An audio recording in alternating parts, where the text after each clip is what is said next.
Baiklah murid-murid, hari ini cikgu akan terangkan macam mana cara untuk menulis ulasan dengan senang.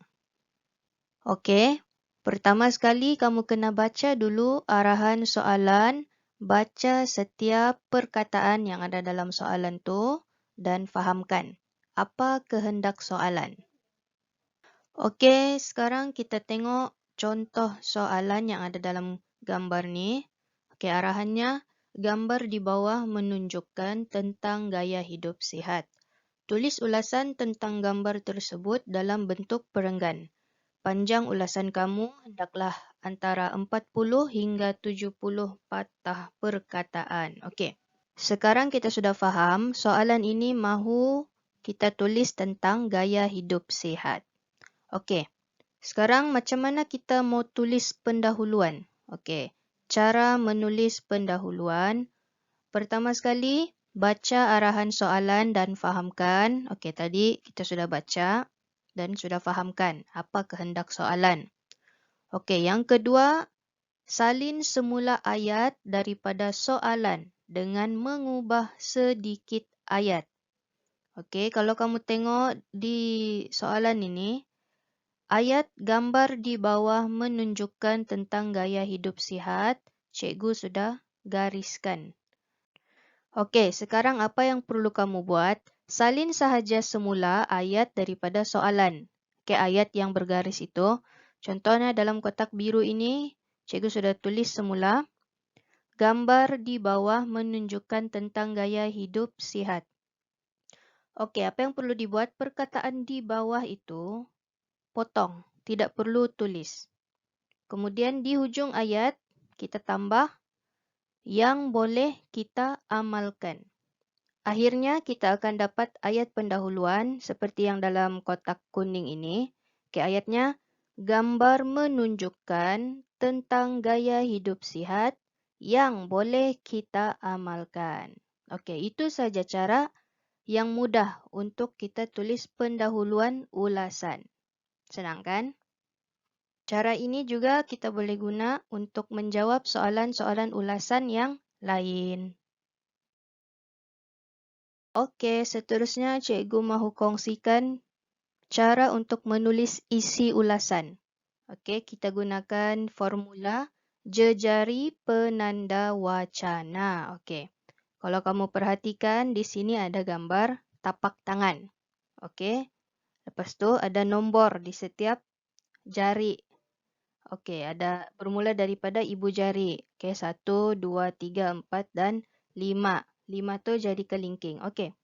Nombor-nombor ini semua membawa maksud ayat penanda wacana yang kita boleh guna untuk tulis isi. Sama juga macam yang cikgu ajar sebelum ni, cumanya kaedah ni supaya kamu senang untuk ingat. Okey, ayat ini. Sebab ayat ini memang kita akan guna di setiap ulasan.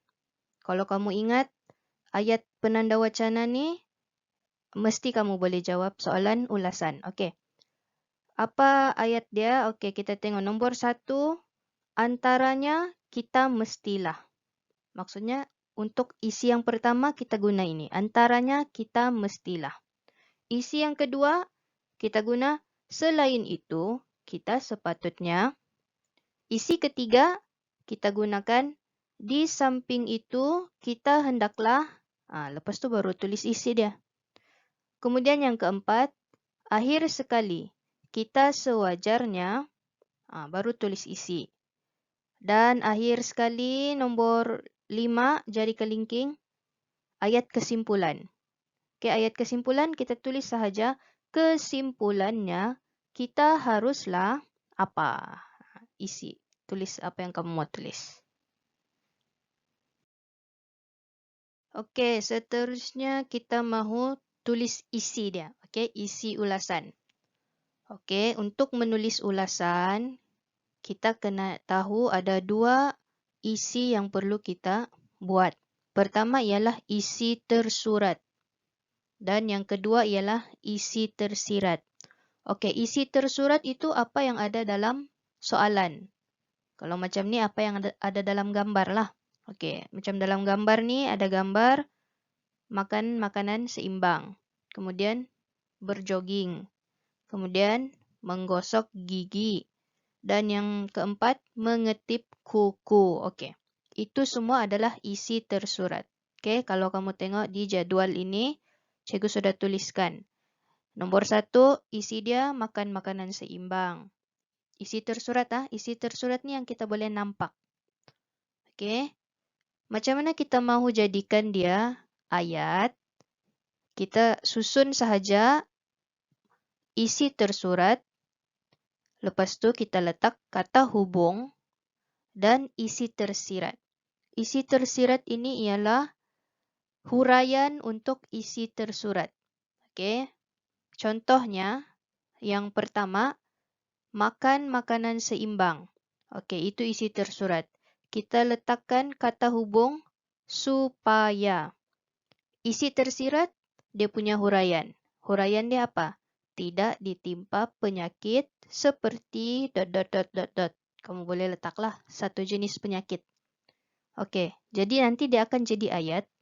Makan makanan seimbang supaya tidak ditimpa penyakit seperti apa? Okey, kencing manis contoh. Sama jugalah dengan yang lain. Berjoging agar badan sentiasa sihat dan cergas. Isi ketiga, menggosok gigi supaya gigi sihat dan nafas tidak berbau. Dan yang keempat, mengetip kuku untuk mengelakkan kotoran melekat di kuku dan mengakibatkan keracunan makanan. Okey. Selepas kita sudah senaraikan semua isi tersurat dan isi tersirat dia, barulah kita menulis kesimpulan. Okey. Ayat kesimpulan ni senang sahaja. Macam yang formula jejari penanda wacana tadi, mesti kita tulis kesimpulannya. Kita haruslah, okey, ayat di hujung ini, kamu boleh tambah apa-apa ayat yang sesuai. Contohnya, ayat yang cikgu tulis ini, kesimpulannya, kita haruslah sentiasa mengamalkan gaya hidup sihat untuk menjaga kesihatan diri. Ayat kesimpulan ini mestilah ada kaitan dengan soalan. Tidak boleh tulis sesuka hati. Contohnya, soalan ini tentang gaya hidup sihat kan? Okey, jadi kita tulis tentang gaya hidup sihat lah. Tidak boleh kamu tulis tentang kebaikan membaca buku. Tidak boleh. Itu sudah keluar tajuk. Seterusnya, apabila kita sudah senaraikan pendahuluan, isi tersurat dan isi tersirat, kesimpulan, okey, barulah kita tulis dalam bentuk perenggan. Ingat ya, ulasan mesti tulis dalam bentuk perenggan. Tidak boleh kamu tulis dalam bentuk nombor. 1, 2, 3, 4, 5. Tidak boleh. Mesti dalam bentuk perenggan. Okey. Kalau kamu tengok di sini, cikgu sudah tuliskan contoh ulasan dalam bentuk perenggan. Okey. Tulisan yang berwarna merah ini ialah tips ataupun formula yang cikgu sudah bagi tahu tadi. Okey. Ini yang ayat-ayat yang kita kena tambah dalam ulasan yang mesti ditulis. Okey. Supaya kamu senang untuk menulis ulasan. Kalau kamu dapat ingat semua tips, semua formula ayat yang cikgu bagi tadi, cikgu kongsikan tadi, maka senanglah sudah untuk kamu tulis ulasan. Sekian, terima kasih.